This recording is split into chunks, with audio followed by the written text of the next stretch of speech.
Hello friend, आप सभी का स्वागत है हमारे इस YouTube channel open study area पर। जैसा कि आपको मालूम है, बिहार बीपीएससी शिक्षक भर्ती TRE 3.0 की ऐलान और उसके फॉर्म की अप्लाई का लगभग समय समाप्त होने जा रहा है। वहीं पर सक्षमता एग्जाम जो है प्रारंभ होने की बिल्कुल कगार पर है और ऐसे में दोनों का सिलेबस एक प्रकार से बताया गया है और इसके लिए इंग्लिश और हिंदी दोनों ही कंपल्सरी रखे गए हैं। और इसमें बताया गया है कि आपको 9 नंबर किसी हाल में आपको क्वालिफाई करने के लिए लाना होगा, तब जाकर आप मेरिट वाले कॉपी को अपने चेक करा सकते हैं। तो इसके लिए आइए आज हम एक अलग सेशन लेकर के चलते हैं, एक नया सेशन लेकर के चलते हैं और इसमें हम आपसे देखते हैं कि आखिर आप क्वालिफाई करने के लायक है कि नहीं। वहाँ 9 नंबर चाहिए, यहाँ पर कम से कम 15 से प्लस आपको स्कोर कर लेना होगा। और यदि आप चाहते हैं इंग्लिश और हिंदी का ई बुक लेना, तो ये जो नीचे नंबर आपके स्क्रीन पर फ्लैश हो रहा है, उस नंबर पे जो है आप व्हाट्सअप करके इस हिंदी और इंग्लिश का जो ई बुक है आप महज 50 रुपये में अपने व्हाट्सअप पर मंगा सकते हैं। तो व्हाट्सअप करें हमारे इस नंबर पर और आप मंगा सकते हैं हिंदी और इंग्लिश के ई बुक के लिए। तो देखिए, सबसे पहला प्रश्न है, उसी ई बुक में से एक सेट मैं आपके सामने उपस्थित करा रहा हूं, जो कि बीपीएससी TRE 2 और 1 में भी इस प्रकार के क्वेश्चन पूछे गए हैं। पहला क्वेश्चन है,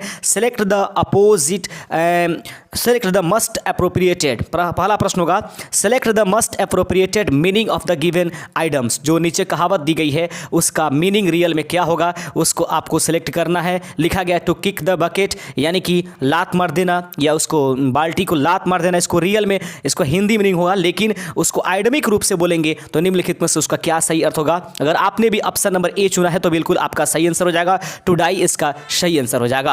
आगे बढ़ते चलते हैं, अगला नंबर क्वेश्चन आपके स्क्रीन पर है और लीजिएगा, दूसरा नंबर प्रश्न आपके स्क्रीन पर बहुत ही सुरक्षित तरीके से पहुंचा दिया गया है। दूसरा क्वेश्चन कहता है, select the must appropriated synonym of the given words. ये जो नीचे जो वर्ड दिया गया है सिमिलर, इस सिमिलर का साइनोनेम क्या होगा, अर्थात कहने का मतलब कि अंग्रेजी में इसको पर्यायवाची शब्द कौन सा कहेंगे। तो सिमिलर का जो होगा पर्यायवाची शब्द जो है वह देखने में, यानी दूसरे का ऑप्शन नंबर बी हो जाएगा। इक्वल, यानी कि इक्वल जो हो जाएगा ये इसका दूसरे का ऑप्शन नंबर बी इसका सही आंसर होगा। अगर आपने भी चुना है ऑप्शन नंबर बी तो बिल्कुल आपका सही आंसर है। बढ़ते चलिए तीसरे नंबर क्वेश्चन की तरफ और तीसरा नंबर प्रश्न आपके स्क्रीन पर है, your brother is appointed as dash SDO। आपके भाई जो है इज अपॉइंटेड एज SDO, याद रखेंगे। दूसरा नंबर क्वेश्चन है, your brother is appointed as SDO। आपके भाई जो है एक SDO के रूप में अपॉइंट किए गए हैं। तो यहाँ पर देखिएगा SDO में S तो आ रहा है, लेकिन जब लिखेंगे तो SD और क्या O। तो याद रखेंगे सिर्फ इसका जो एस पहला वर्ड है वो सिर्फ ऐसा नहीं कि कॉन्सोनेंट है तो वहाँ पर ए कर दीजिएगा, नहीं, इसको पहले हिंदी में लिखिए और हिंदी में अगर उसका उच्चारण यानी कि वॉवेल की तरह हो गया, स्वर की तरह हो गया, तो ए नहीं बल्कि एन का प्रयोग करेंगे। अगर आपने भी ऑप्शन तीसरे का ए चुना है तो बिल्कुल सही आंसर हो जाएगा। 3 अंक आपके हो सकते हैं।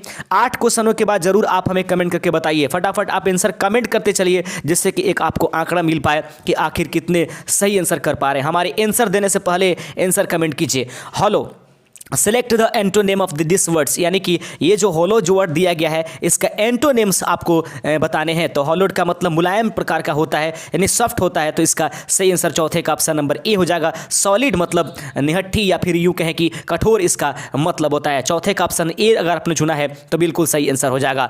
आइए बढ़ते चलते हैं, अगला नंबर क्वेश्चन आपके पास है। 5वां नंबर प्रश्न है, select the incorrect spelled word, यानी कि आपको इनकरेक्टली स्पेल्ड वर्ड जो है, जो निम्नलिखित जो आपके पास 5 वर्ड्स दिए गए हैं, इसमें एक वर्ड जो है वो मिस स्पेल्ड किया गया है, तो आपको बता देना है। होल्ड ठीक लिखा गया, होस्ट भी ठीक लिखा गया है, हॉस्पिटलिटी जो है गलत लिखा गया है, यानी कि हॉस्पिटलिटी में जो अंत में होगा वाई होना चाहिए। क्या ऐसा ही है क्या? ऑप्शन नंबर सी इसका सही आंसर हो जाएगा। सिलेक्ट द इनकरेक्ट, तो हॉस्पिटलिटी जो है वो गलत लिखा गया है। 5वें का ऑप्शन नंबर सी आपने चुना है तो बिल्कुल सही हो जाएगा। 6ठा नंबर प्रश्न आपके स्क्रीन पर है। 6ठा क्वेश्चन कहता है, if today is 26 of January the next month will be, यानी कि आज यदि 26 जनवरी है तो अगला महीना कौन सा होगा। इस प्रकार के क्वेश्चंस आपके एग्जाम्स में देखने के लिए मिले हैं और मिलेंगे भी इस एग्जाम्स में भी, चाहे वो सक्षमता हो चाहे वो BPSC TRE 3 क्यों नहीं हो। तो if today is 26 January the next month will be, सही आंसर हो जाएगा फरवरी, यानी कि ऑप्शन नंबर बी इसका सही आंसर होगा। इस प्रकार के क्वेश्चंस अप डाउन करके ग्रहों से संबंधित, मंथ से संबंधित संबंधित, ठीक है, डेट से संबंधित, ऋतुओं से संबंधित, इस तरीके से करके आपको एग्जाम्स में क्वेश्चंस मिलेंगे। अगला क्वेश्चन है 7वां number, which one is not allowed in examination, यानी कि एग्जामिनेशंस में निम्नलिखित में से कौन सा अलाउ नहीं होता है। ईयरफोन अलाउ होता है? नहीं। बुक अलाउ होता है? नहीं। मोबाइल फोन यूज होता है? नहीं। इनको अलाउ नहीं करना है। इस प्रकार से विच one is not allowed in examinations more than one of the above इसका सही आंसर हो जाएगा। आप देख रहे हैं open study area YouTube channel पर फिलहाल बिहार बीपीएससी टीआरई और इस क्षमता एग्जाम्स के लिए क्वालिफाइंग पेपर के लिए इंग्लिश के क्वेश्चन अभी फिलहाल तुरंत ही अंग्रेजी के क्वेश्चन इन 8 क्वेश्चनों के बाद उपस्थित होने लगेंगे। आई am eating a mango, choose the passive voice, यानी कि आई एम ईटिंग अ मैंगो, इसका पैसिव वॉइस आपको चुनने की जरूरत है। सही आंसर हो जाएगा 8वें का। अगर आपने भी चुना है 8वें का बी तो सही आंसर हो जाएगा, यानी कि a mango is being eaten by me. I am eating a mango, इसका सही answer a mango is being eaten by me, यानी कि ऑप्शन नंबर इसका 8वें का हो जाएगा ऑप्शन नंबर बी, यानी कि ऑप्शन नंबर बी आपने भी चुना है तो बिल्कुल सही आंसर हो जाएगा। आइए बढ़ते चलते अगले नंबर क्वेश्चन की तरफ। हिंदी के प्रश्न अब शुरू हो जाते हैं। 8 में कितने अंक आपके सही हुए अभी तक? जल्दी से जल्दी आप इसको कमेंट करके बता दीजिए 8 में कितने आंसर सही किए हैं। हिंदी के पहला प्रश्न है, यानी कि 9वां नंबर प्रश्न, आग शब्द किस प्रकार का शब्द है? आग निम्नलिखित में से क्या है? संज्ञा है, सर्वनाम है, विशेषण है, उपर्युक्त में से एक से अधिक सही है या उपर्युक्त में से कोई सही नहीं है। 9वें का सही आंसर हो जाएगा ऑप्शन नंबर ए। आग जो है एक प्रकार की संज्ञा है। इसके बारे में देखिए लिखा गया है, प्रश्न कहता है कि संज्ञा क्यों है? तो आग एक संज्ञा है क्योंकि यह किसी वस्तु का नाम बता रहा है। किसी वस्तु, व्यक्ति, स्थान के नाम को संज्ञा के नाम से जानते हैं। आप देख रहे हैं open study area YouTube channel पर फिलहाल बिहार बीपीएससी टीआरई 3.0 और बिहार सक्षमता एग्जाम्स के लिए इंग्लिश और हिंदी के क्वालिफाइंग पेपर को जुड़े रहिए और चैनल को सब्सक्राइब करते चलिए। ई बुक लेना चाहते हैं तो ऐसे कई सेट आपको दिया गया है जिससे आप आंकड़े मिला सकते हैं और उसको लेकर चलिए। याद रखेंगे इस बार जो है अंग्रेजी को किसी भी हिंदी को निरस्त नहीं किया जाएगा या कभी भी शून्य इसका अहर्ता नहीं किया जाएगा। ये मान्य होगा तो होगा, ऐसा कहा गया बीपीएससी के द्वारा। नीला प्लस कमल को में किस प्रकार का समास है? नीला प्लस कमल में किस प्रकार से, यानी कि नील कमल, यहाँ पर प्लस ना होकर के डैश होगा। नील कमल में किस प्रकार का जो है समास है? सही आंसर है कि यह इसमें नील कमल यानी कि उभय पद की बात की जा रही है। 10वें का सही आंसर हो जाएगा ऑप्शन नंबर बी, यानी कि तत्पुरुष इसका सही आंसर हो जाएगा। याद रखेंगे नील कमल में तत्पुरुष समास है, नीला विशेषण और कमल जो है संज्ञा है, ऐसा बना दिया था तो तत्पुरुष समास के नाम से उसको जाना जाएगा। 11वां नंबर प्रश्न आपके सामने है कि वह घर गया वाक्य में घर किस कारक में है? वह घर गया, वह वाक्य में घर में वह घर गया, इस वाक्य में जो है पूछा जा रहा है कि घर किस प्रकार का कारक है। सही आंसर है 11वें का ऑप्शन नंबर बी आपने भी चुना है, यह कर्म कारक है तो बिल्कुल सही आंसर हो जाएगा। वह घर गया वाक्य में घर जो है एक प्रकार का कर्म कारक है। 11वें का बी इसका सही आंसर हो जाएगा। बढ़ते चलते हैं 12वें नंबर क्वेश्चन, लेकिन उससे पहले देख लीजिएगा वह घर गया वाक्य में घर कर्म कारक है क्योंकि क्रिया गया का प्रभाव घर पर पड़ता है, तो क्रिया का प्रभाव जिस पर पड़ेगा उसे कर्म कहेंगे। आप सभी जानते होंगे। आप देख रहे हो open study area YouTube channel, फटाफट वीडियो को लाइक करते चलिए, लाइक का बटन दबा दीजिए ताकि हम अधिक से अधिक वीडियो आपको कम समय में प्रदान कर पाएं। वह खाना खा रहा है वाक्य में क्रिया का प्रकार क्या है? वह खाना खा रहा है, इस वाक्य में क्रिया का प्रकार निम्नलिखित में से क्या है? 12वें का सही आंसर है कि वह खाना खा रहा है, इसमें क्रिया का प्रकार सकर्मक है, यानी कि 12वें का ऑप्शन नंबर ए इसका राइट आंसर हो जाएगा। आगे देख लीजिएगा वह खाना खा रहा है वाक्य में क्रिया खा रहा है सकर्मक है क्योंकि क्रिया का कर्म खाना हो रहा है। आइए देख लेते हैं 13वां नंबर क्वेश्चन आपके पास उपस्थित करा गया है। 13 नंबर क्वेश्चन को देखिएगा, निष्पक्ष शब्द में कौन सा उपसर्ग जुड़ा हुआ है? निष्पक्ष शब्द में कौन सा उपसर्ग जुड़ा हुआ है? 13वें का सही आंसर हो जाएगा निष्पक्ष शब्द में नीर जो है वह उपसर्ग जुड़ा हुआ है। 13 का ऑप्शन नंबर सी अगर आपने भी कमेंट किया तो बिल्कुल सही आंसर है। निष्पक्ष शब्द में नीर उपसर्ग पड़ता है जिसका अर्थ होता है नहीं या बिना। आगे बढ़ते चलते हैं 14 नंबर प्रश्न आपके स्क्रीन पर है, फटाफट इसका आंसर कमेंट कीजिए। वह घर के बाहर बैठा है वाक्य में कौन सा अव्यय है? वह घर के बाहर बैठा है, इस वाक्य में कौन सा अव्यय प्रयोग किया गया है? 14वें का ऑप्शन नंबर अगर आपने भी ए चुना है तो बिल्कुल सही आंसर हो जाएगा, यानी क्रिया विशेषण। वह घर के बाहर बैठा है वाक्य में कौन सा अव्यय है? तो क्रिया विशेषण का यहां पर प्रयोग किया गया है। याद रखेंगे वह घर के बाहर बैठा है वाक्य में बाहर क्रिया विशेषण है क्योंकि यह क्रिया बैठा है की विशेषता को बता रहा है। आगे बढ़ते चलते हैं 15वां नंबर क्वेश्चन आपके स्क्रीन पर उपस्थित हो चुका है, फटाफट आंसर कमेंट कीजिए। आंखें खुलना मुहावरे का अर्थ निम्नलिखित में से क्या है? प्रश्न आपके सामने है, आंखें खुलना। आंखें खुलना मुहावरे का अर्थ निम्नलिखित में से क्या है? जो आपको ई बुक दिया जाएगा उस ई बुक में से यह एक स्पेशल जो है एक सेट है जो आप इस स्क्रीन पर देख रहे हैं, एक डेमो के तौर पर देख सकते हैं और इसे आप जो है व्हाट्सअप नंबर जो चल रहा है उस पर आप आसानी पूर्वक मंगा सकते हैं, आप महज 50 रुपये में। आंखें खुलना मुहावरे का अर्थ निम्नलिखित में से क्या है? 15 का सही आंसर हो जाएगा ऑप्शन नंबर ए, सच समझना। आंखें खुलना का मतलब होता है सच को समझ जाना। आगे देख लीजिएगा, आंखें खुलना मुहावरे का अर्थ सच समझना या वास्तविक का पता चल जाना, इसका राइट आंसर हो जाएगा। आगे प्रश्न आपके सामने है और प्रश्न 16 नंबर प्रश्न आपके स्क्रीन पर और उपस्थित रहेगा। पढ़ने योग्य में किस प्रकार का समास है? प्रश्न आपके सामने है, पढ़ने योग्य में किस प्रकार का समास है? तो सही आंसर हो जाएगा पढ़ने योग्य में किस प्रकार का समास है, तो याद रखेंगे 16 का ऑप्शन नंबर सी, इसमें बहुब्रीहि समास प्रयोग किया गया है। पढ़ने योग्य में बहुब्रीहि समास है क्योंकि पढ़ने योग्य का अर्थ जो पढ़ा जा सकता है यह इसका अर्थ होता है। 17 नंबर प्रश्न आपके स्क्रीन पर है, सुंदर शब्द का स्त्रीलिंग रूप क्या है? सुंदर शब्द का स्त्रीलिंग रूप निम्नलिखित में से क्या है? तो सुंदर शब्द का स्त्रीलिंग रूप जो होगा 17 का ऑप्शन नंबर सी, सुंदरिया। सुंदर शब्द का स्त्रीलिंग रूप जो होगा वह सुंदरिया हो जाएगा, 17 का ऑप्शन नंबर सी हो जाएगा। आगे देखते हैं, सुंदर शब्द का स्त्रीलिंग रूप सुंदरिया होता है। 18 नंबर क्वेश्चन देख लीजिए, प्रश्न कहता है, उसकी आंखें सितारों की तरह चमक रही थी, वाक्य में कौन सा अलंकार है? उसकी आंखें सितारों की तरह चमक रही थी, वाक्य में कौन सा अलंकार प्रयोग किया गया है? 18वें का सही आंसर हो जाएगा उपमा। याद रखेंगे, उसकी आंखें सितारों की तरह चमक रही थी, इस वाक्य में कौन सा अलंकार है? तो उपमा का इसमें प्रयोग किया गया। 18 का ऑप्शन नंबर ए। अगर आप भी आंसर कमेंट किए हैं तो बिल्कुल सही आंसर है, उसकी आंखें सितारों की तरह चमक रही थी, वाक्य में अलंकार है उपमा अलंकार है क्योंकि उसकी आंखें की तुलना सितारों से की जा रही है। किसी चीज़ की तुलना किसी अन्य से किया जाए तो उसमें उपमा अलंकार पाई जाती है। 19 नंबर क्वेश्चन है, वह वीर शेर की तरह लड़ रहा था, वाक्य में कौन सा अलंकार है? वह वीर शेर की तरह लड़ रहा था, इस वाक्य में कौन सा अलंकार प्रयोग किया गया है? 19वें का ऑप्शन नंबर बी अगर आप में भी ऑप्शन चुना है तो बिल्कुल सही आंसर है, वह वीर शेर की तरह लड़ रहा था, इसका सही आंसर हो जाएगा रूपक अलंकार का यहाँ पर प्रयोग किया गया है। 19 का ऑप्शन नंबर बी इसका राइट आंसर हो जाएगा। देख लेंगे, वह वीर शेर की तरह लड़ रहा था, वाक्य में रूपक अलंकार है क्योंकि वह की तुलना वीर से की जा रही है। याद रखेंगे, वह की तुलना किससे की जा रही है? वीर से।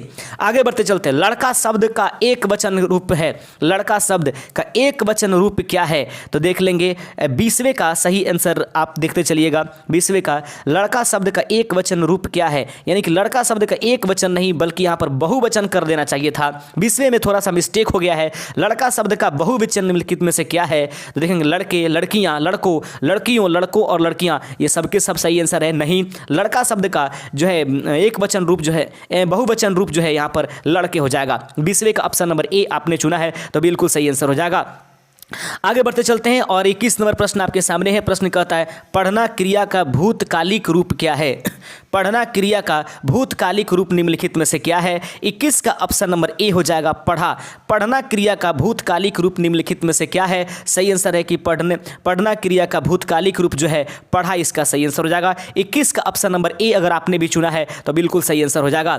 पढ़ना क्रिया का भूतकालिक रूप पढ़ा होता है। आगे बढ़ते चलते हैं, 22वां नंबर क्वेश्चन आपके सामने है। प्रश्न कहता है, वह घर गया, वाक्य में घर किस कारक में है? वह घर गया, वाक्य में घर किस कारक में है? 22वें का ऑप्शन नंबर बी। एक बार फिर से क्योंकि ये क्वेश्चन रिपीट कर दिया गया है, कोई बात नहीं है। आगे बढ़ते चलते हैं, 23 नंबर क्वेश्चन, वह बहुत सुंदर, वह लड़का बहुत सुंदर है, वाक्य में कौन सा विशेषण प्रयोग किया गया है? वह लड़का बहुत सुंदर है, इस वाक्य में कौन सा विशेषण प्रयोग किया गया है? तो फटाफट आंसर कमेंट कीजिए। 23 नंबर प्रश्न का सही आंसर हो जाएगा कि वह लड़का बहुत सुंदर है, वाक्य में कौन सा विशेषण है? लड़का है, वह है, सुंदर है, बहुत है या सुंदर, इसमें से कौन सा हो जाएगा? याद रखेंगे, ऑप्शन से यहाँ पर दोबारा हो गया है। जो भी स्टूडेंट्स, जो भी कैंडिडेट हमारे सी नंबर या फिर ई नंबर आंसर कमेंट कर रहे हैं उन सभी का आंसर सही हो जाएगा। थोड़ा सा मिस टाइपिंग हो गई है बट इसके लिए क्षमा चाहेंगे हम।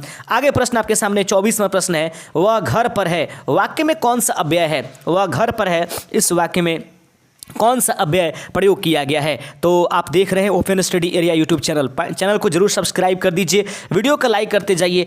कम से कम 1000 लाइक इस वीडियोस पर आने चाहिए। अगर 1000 से कम आता है तो समझ लीजिए कि इसके बाद क्वालिफाइंग पेपर बिल्कुल ड्रॉप कर दिया जाएगा, उसका वीडियो मैं नहीं बनाऊंगा। आगे देखते हैं, क्वेश्चन है आपके सामने, वह घर पर है वाक्य में कौन सा अव्यय है। 24 का सही आंसर है ऑप्शन नंबर सी, वह घर पर है वाक्य में कौन सा अव्यय है। तो याद रखेंगे पर जो है एक अव्यय के रूप में प्रयोग किया गया है। आइए बढ़ते चलते हैं, 25वां नंबर क्वेश्चन आपके स्क्रीन पर उपस्थित करा दिया गया है। 25 नंबर क्वेश्चन कहता है, वह वाक्य व्याकरण की दृष्टि से है, यह वाक्य व्याकरण की दृष्टि से है, वाक्य में कौन सा समास प्रयोग किया गया है। यह वाक्य व्याकरण की दृष्टि से है, इस वाक्य में कौन सा समास आपको देखने से मिल रहा है। 25वें का सही आंसर हो जाएगा, इसमें जो है तत्पुरुष समास जो है प्रयोग किया गया है। इसका कारण समझते हैं। यह वाक्य व्याकरण की दृष्टि से सही है, वाक्य में व्याकरण की दृष्टि तत्पुरुष समास है, क्योंकि व्याकरण विशेषण है और दृष्टि क्या है, संज्ञा है। तो व्याकरण और विशेषण और दृष्टि यानी कि विशेषण और संज्ञा जहां पर मिल जाएं उसको तत्पुरुष समास के रूप में लेकर के आते हैं। 26 नंबर क्वेश्चन आपके सामने है, ब्रज भाषा है पश्चिमी हिंदी का, बिहारी हिंदी, पहाड़ी हिंदी, उपर्युक्त में से एक से अधिक सही, उपर्युक्त में से कोई सही नहीं है। फटाफट आंसर कमेंट कीजिए। ब्रज भाषा है तो 26 का सही आंसर ऑप्शन नंबर ए हो जाएगा, यह पश्चिमी हिंदी का एक रूप है। ब्रज भाषा जो है पश्चिमी हिंदी का एक रूप है। फटाफट आंसर कमेंट कीजिए। आगे बढ़ते चलते हैं, 27 नंबर क्वेश्चन आपके सामने है। प्रश्न कहता है, निम्नलिखित में कौन स्वर नहीं है। निम्नलिखित में से किसको आप स्वर के नाम से नहीं जानेंगे। तो याद रखेंगे निम्नलिखित में से स्वर कौन सी नहीं है। सही आंसर है कि जो इयो है वह किसी प्रकार का स्वर नहीं है। आगे बढ़ते चलते हैं, 28वां नंबर क्वेश्चन आपके स्क्रीन पर है। प्रश्न कहता है, प्रयत्न के आधार पर ल किस प्रकार की ध्वनि है। प्रयत्न के आधार पर देखा जाए तो ल किस प्रकार की ध्वनि कहलाएगी। 28वें नंबर क्वेश्चन का सही आंसर है कि प्रयत्न के आधार पर ल किस प्रकार की ध्वनि है। ऑप्शन नंबर बी अगर आपने भी चुना है कि यह एक पार्श्विक ध्वनि है। प्रयत्न के आधार पर ल किस प्रकार की ध्वनि है, तो यह एक प्रकार की पार्श्विक ध्वनि के नाम से जानी जाएगी। 28 का ऑप्शन नंबर बी हो जाएगा। आगे बढ़ते चलते हैं, अगला नंबर क्वेश्चन 29 नंबर प्रश्न हो गया, इत्यादि का संधि सही संधि विच्छेद निम्नलिखित में से क्या है। प्रश्न है कि इत्यादि का सही संधि विच्छेद निम्नलिखित में से क्या है। 29 का सही आंसर हो जाएगा ऑप्शन नंबर सी, इत्यादि का सही संधि विच्छेद क्या है, इति प्लस आदि। याद रखेंगे इत्यादि का सही संधि विच्छेद है इति प्लस आदि। 29 का अगर आपने ऑप्शन नंबर सी चुना है तो बिल्कुल सही हो जाएगा। आगे बढ़ते चल 30वां और अंतिम क्वेश्चन है, जो धातु या शब्द के अंत में जोड़ा जाता है उसे क्या कहते हैं। जो धातु या शब्द के अंत में जोड़ा जाएगा उसे निम्नलिखित में से क्या कहेंगे। तो जो धातु या शब्द के अंत में जोड़ा जाएगा उसको प्रत्यय के नाम से जानते हैं। ऑप्शन नंबर ए इसका सही आंसर है। तो आप लोगों में से कितने लोगों ने 30 में कितना आंसर दिया है, क्या आप क्वालिफाइंग कर जा रहे हैं, यानी कि हमारे इस चैनल के हिसाब से 15 प्लस हम यहाँ पर क्वालिफाइंग मांग सके हैं। क्या आपने 15 प्लस मंगाया? तो आप जरूर अपना कमेंट, अपना नाम और अपने जिला का नाम जरूर लिख दीजिएगा। शुक्रिया, जय हिंद। मिलते हैं अपने अगले वीडियो के साथ।